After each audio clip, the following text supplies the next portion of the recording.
sidang hari ini Mas Vicky menyatakan dakwaannya, menceritakan lagi kronologisnya mungkin seperti apa? Ya, hari ini sih agendanya sekali lagi terima kasih sebelumnya untuk istri saya yang mendampingi, terus juga kuasa hukum saya, Mas Arif, juga Mas Tonto, juga ya teman-teman yang nggak bisa hadir, Mbak Manda kurang sehat. Terima kasih semuanya setia untuk tetap mendampingi.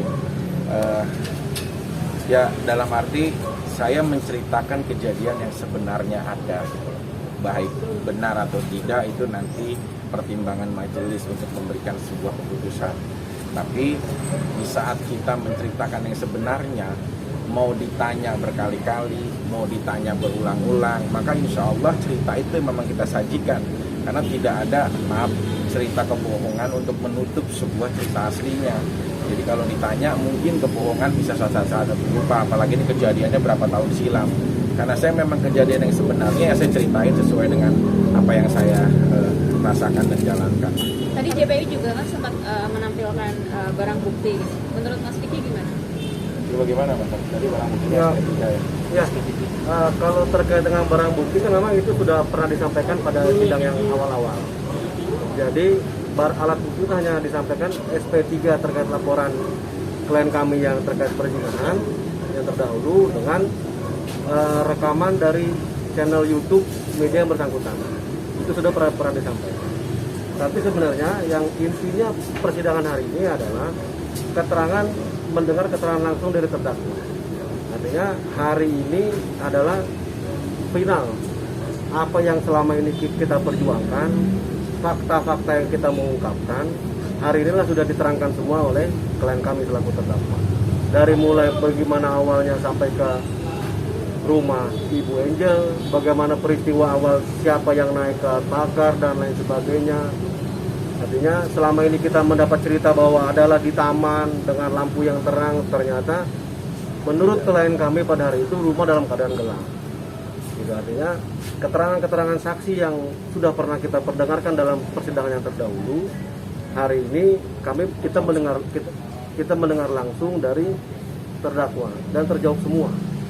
Dan tentunya dari keterangan terdakwa ini kita semakin optimis.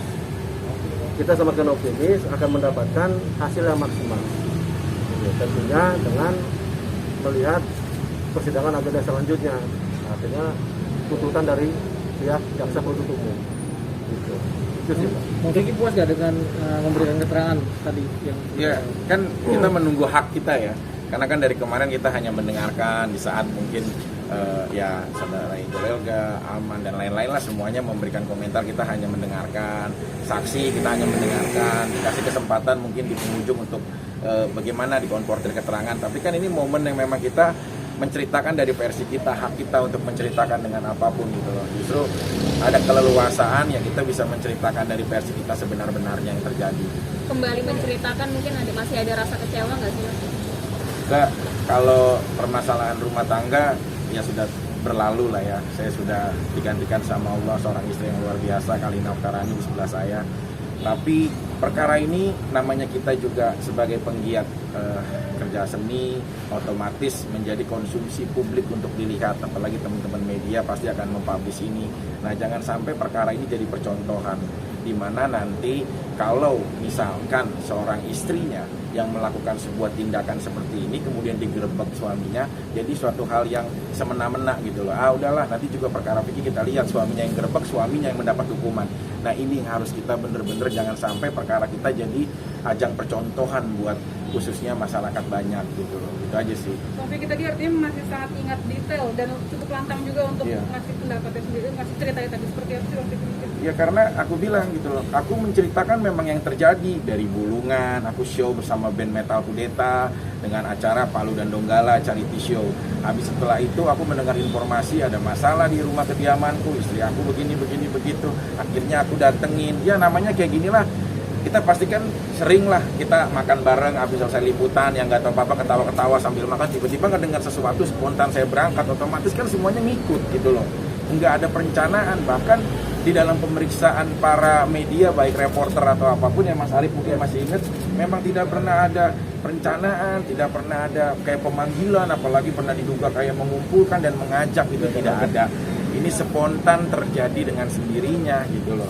kayak gitu sih. Jadi aku memang menceritakan sejelas-jelasnya yang terjadi gitu loh. Kan aku bilang tadi kalau kita menceritakan dengan sebenarnya, ya mau dicerita dan ditanya oleh beberapa kali ataupun juga ditanya dengan waktu yang berbeda, pasti insya Allah akan selalu ingat. Kalau ini hari ini mungkin kemarin melihat kesaksian dari Pak Nikita